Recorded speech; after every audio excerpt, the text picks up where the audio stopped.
কোনো প্রকার ভনিতা ছাড়াই আমি জুলাই জঙ্গিদেরকে ধন্যবাদ দিতে চাই। আমি ধন্যবাদ দিতে চাই তারা যেহেতু তাদের স্বরূপে ফিরে এসেছে, অর্থাৎ ছাত্রলীগের লুঙ্গির তলা থেকে এই জামাত শিবির রাজাকারের বাচ্চারা যেভাবে খুল্লা তাদের ক্যানাল টিথ দেখাচ্ছে, তাদের তাণ্ডব দেখাচ্ছে, তাদের এই দেশের প্রতি বিদ্বেষ দেখাচ্ছে, তাতে তাদের ধন্যবাদ না দিয়ে পারা যাবে না। তারা অনেক কিছু ধ্বংস এই বাংলাদেশে করেছে, যার মধ্যে অন্যতম ধানমন্ডির ৩২ নম্বরের বাড়ি, যেটি আমাদের মুক্তিযুদ্ধের স্মৃতি জাদুঘর। বঙ্গবন্ধু শেখ মুজিবুর রহমানের কষ্টার্জিত অর্থ দিয়ে তিলে তিলে গড়ে তোলা এই বাড়িটি এই জুলাই জঙ্গিরা ভেঙে ফেলল এবং তারা পূর্ব ঘোষণা দিয়ে ভাঙলো। সরকার চেয়ে চেয়ে দেখলো, সরকার চাইছিল যেন এই ৩২ নম্বর ভাঙা হয়, ইউনুসের সেই প্রতিশোধের খেলা। জুলাই জঙ্গি কর্তৃক এই যে ধ্বংসের খেলা, এই খেলায় তারা যেভাবে মেতে উঠেছে, সেখান থেকে স্পষ্ট হওয়া যাচ্ছে তাদের কবর এই ধ্বংস দিয়েই হবে। তারা ধানমন্ডির ৩২ নম্বরটি ভেঙেছে কিভাবে উল্লাস করে তা আপনারা দেখেছেন। সরকার এই ঘটনায় বেশ আরাম পেয়েছে, কারণ ইউনুস তার প্রতিশোধের আগুনে দাউ দাউ করে জ্বলছে। সে চাইছিল বঙ্গবন্ধুর ধানমন্ডির ৩২ নম্বরের বাড়ি, বঙ্গবন্ধুর যে মাজার রয়েছে, তার সমাধিস্থল টুঙ্গিপাড়া, সেটিও যেন ভেঙে দেওয়া হয়, এবং সেই উদ্দেশ্যে হাসনাত সার্জিস সহ অন্যান্য জুলাই জঙ্গিরা গেছিল গোপালগঞ্জে এবং মার খেয়ে সেনাবাহিনীর বিশেষ যান এপিসিতে করে পালিয়ে চলে এসেছে। তো এই যে ধানমন্ডির ৩২ নম্বরটি ভাঙলো এবং তাদের ওস্তাদরা যে উল্লাস প্রকাশ করলো, কেউ প্যারিস থেকে, কেউ নিউ ইয়র্ক থেকে, অর্থাৎ এই পিনাকি ইলিয়াস গ্যাং এবং তাদের আন্ডা বাচ্চা যেগুলো বাংলাদেশে আছে এবং তাদের সমমনা বামপন্থী বদমাস যেগুলো আছে, মেঘো মোল্লার টোল্লার সকল বদমাস একত্রিত হয়ে বলল, হ্যাঁ কাজটা খুব ভালো, কাজটা আরও করা উচিত, আমি বুলডোজার দিচ্ছি, আমি 2টা জঙ্গি পাঠাচ্ছি, আমি হাতুড়ি বাটাল দিচ্ছি, ভেঙে ফেলো। কারণ মুজিব হচ্ছে ফ্যাসিবাদের আইডল, এই আইডলের স্তম্ভ ভাঙলেই পরে মুজিব বাংলাদেশের মানুষের মন থেকে মুছে যাবে। কিন্তু এরা ভালো করেও জানে যে আদর্শের মৃত্যু হয় না, সত্য কখনো চাপা দেওয়া যায় না। তারপরও এই কাজটি করেছে তাদের ঘৃণা এবং বিদ্বেষ থেকে। 1971-এর এই পরাজিত শক্তি, অর্থাৎ রাজাকারের বাচ্চা রাজাকারেরা এখনও এই দেশটাকে ধ্বংস করার জন্য তাদের যে ব্লুপ্রিন্ট, তাদের যে নীল নকশা, সেটার অংশ, সেটা বাস্তবায়নের অংশ হিসেবেই এই মুক্তিযুদ্ধের স্মৃতিচিহ্নের উপরে আক্রমণ, একের পর এক মুক্তিযোদ্ধাদের ভাস্কর্য ভাঙা এবং মুক্তিযুদ্ধের আর্কাইভ ধ্বংস করা। যেই বাড়িটি থেকে আমাদের স্বাধীনতার ঘোষণা এসেছিল, স্বাধীনতার নেতৃত্ব হয়েছে, সেই ৩২ নম্বরের বাড়িটি ভাঙলো। কিন্তু তারা চূড়ান্তভাবে পরাজিত হলো, কারণ বঙ্গবন্ধুকে এই দেশের মানুষ হৃদয় দিয়ে ধারণ করে। বঙ্গবন্ধুর যে অবদান, তার যে বলিষ্ঠতা, তার হাত ধরেই যে এই বাংলাদেশের স্বাধীনতা এবং স্বাধীনতার মহান নায়ক বঙ্গবন্ধু এবং বঙ্গবন্ধু সহ তাঁর আরও অনেক সহযোদ্ধারা যে অর্জন আমাদের দিয়েছেন, সেই অর্জন থেকে আমরা কি পেলাম? আমরা মানচিত্র পেলাম, আমরা পতাকা পেলাম, আমরা জাতীয় সঙ্গীত পেলাম। আমরা বিশ্বের বুকে একটা মর্যাদা সম্পন্ন জাতি হিসেবে যখন এগিয়ে যেতে চাইলাম, তখন এই রাজাকারের বাচ্চারা খামচে ধরল। কারণ তাদের দুঃখ, পাকিস্তান ফকিন্নি হয়ে যাচ্ছে, ইকোনমি থেকে শুরু করে এডুকেশন সব কিছুতে আমাদের থেকে পিছিয়ে আছে, এবং যেগুলো ন্যাচারাল রিসোর্সেস আছে সেগুলো তাদের ধ্বংস করে ফেলেছে। তারা তাদের মিলিটারিরা আখ চাষ করে, যেখানে তাদের দেশে পানির সংকট।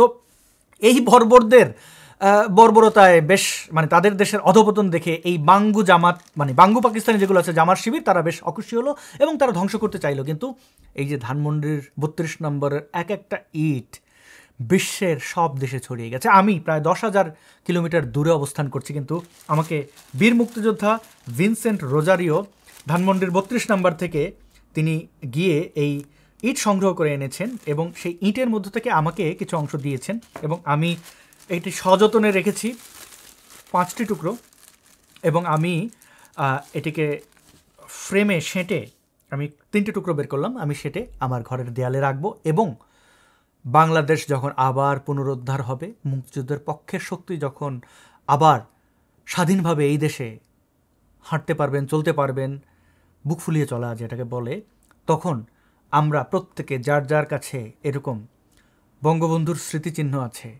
এই এক একটা ইট বঙ্গবন্ধু এবং ফজলুন্নেসা তাদের, আপনারা এই বঙ্গবন্ধুর এই ধানমন্ডির ৩২ নম্বরের বাড়িটি বানানোর ইতিহাস পড়বেন।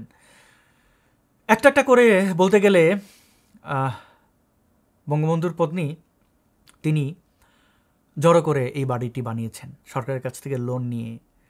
সেই বাড়ির ইট এখন আপনারা জানেন, আমরা সবাই একে একে উৎসব করে এই টুকরোগুলো ফেরত দেব। আবার ৩২ নম্বর দাঁড়াবে, আবার এই দেশে আমাদের এই যে পতাকা, সেই পতাকা স্বাধীনভাবে উড়বে, কোনো রাজাকারের বাচ্চা খামচে ধরতে পারবে না। আমি বীর মুক্তিযোদ্ধা ভিনসেন্ট রোজারিওর কাছে কৃতজ্ঞ। আমি কতটা খুশি হয়েছি আমি আপনাদের বোঝাতে পারবো না। এই ইটে আমি যদি দেখাই সেই বাড়ির পেইন্ট, আমি ধানমন্ডির 32 নম্বরের বাড়ি গেছি, হেঁটে হেঁটে পুরো একটা দিন ধরে আমি দেখেছি, আমি পড়েছি, আমি জেনেছি, আমি ছবি তুলেছি। আমি সেখান থেকে বঙ্গবন্ধুর লেখা সেই ডায়েরিটি, অসমাপ্ত আত্মজীবনী, আমি সেখান থেকে কিনেছি, এখনও আমার বুকশেলফে।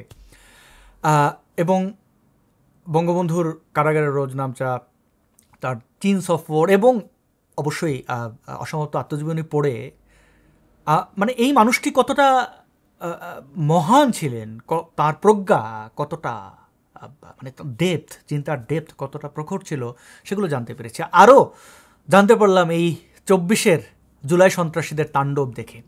দেশ দখলের পর থেকে তাদের যে উলঙ্গ নৃত্য, সেটি আমাকে আরও বেশি বঙ্গবন্ধুকে ভালোবাসতে, ধারণ করতে শিখিয়েছে।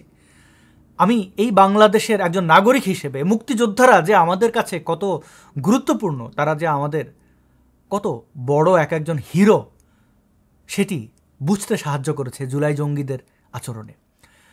পাকিস্তান প্রেম, আমেরিকা প্রেম, কত কিছুই তুমি দেখাও, তোমার দেশ তো বাংলাদেশ, তোমার মাটি এই মাটি, তুমি এই মাটির সাথে গাদ্দারি করছো। ডিপ স্টেটের কাছে দেশ বিক্রি করে দিলে, আমার এই বাংলাদেশটাকে ব্যাটল গ্রাউন্ড বানালে, আজকে পাকিস্তান এসে, আমেরিকা এসে এইখানে বসে তাদের তাদের সরঞ্জাম বসিয়ে চায়নায় বোমা মারবে, ভারতে থ্রেট করবে। পাকিস্তান আর আমেরিকা তো এই সাউথ ইস্ট এশিয়া, তাদের ধান্দা একই। এবং এই যে ধ্বংসের লীলায় তোমরা মেতে উঠলে আর তোমরা ভাবছো তোমরা জয়ী হবে, নো, তোমরা 1971-এ পরাজিত হয়েছিল। 1971-ও পাকিস্তান এবং এই রাজাকার এই হানাদারদের পক্ষে ছিল, কিন্তু ইউএসএ তাদের পক্ষে ছিল চায়না। আমরা তোমাদেরকে কষিয়ে থাপ্পড় দিয়ে পরাজিত করেছি।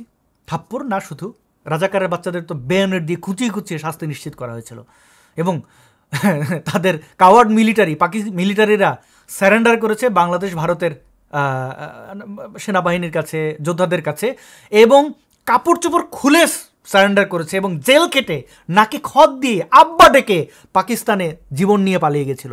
এই রাজাকারের বাচ্চা, তোদের ইতিহাস ওইটাই এবার আবার হবে। এই বাংলাদেশের মুক্তিকামী মানুষ তোদেরকে আবার পরাজিত করবে।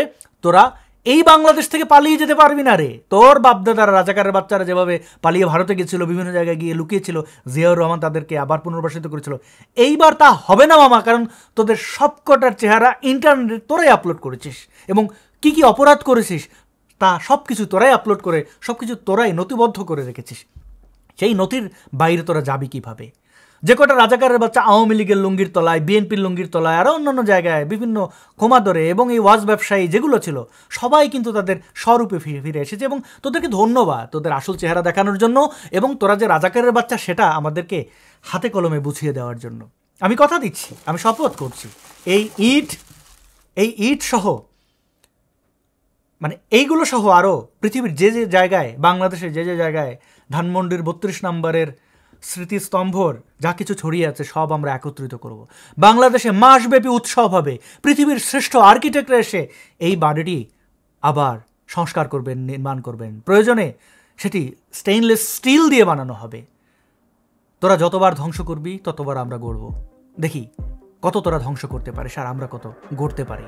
জয় বাংলা, জয় বঙ্গবন্ধু।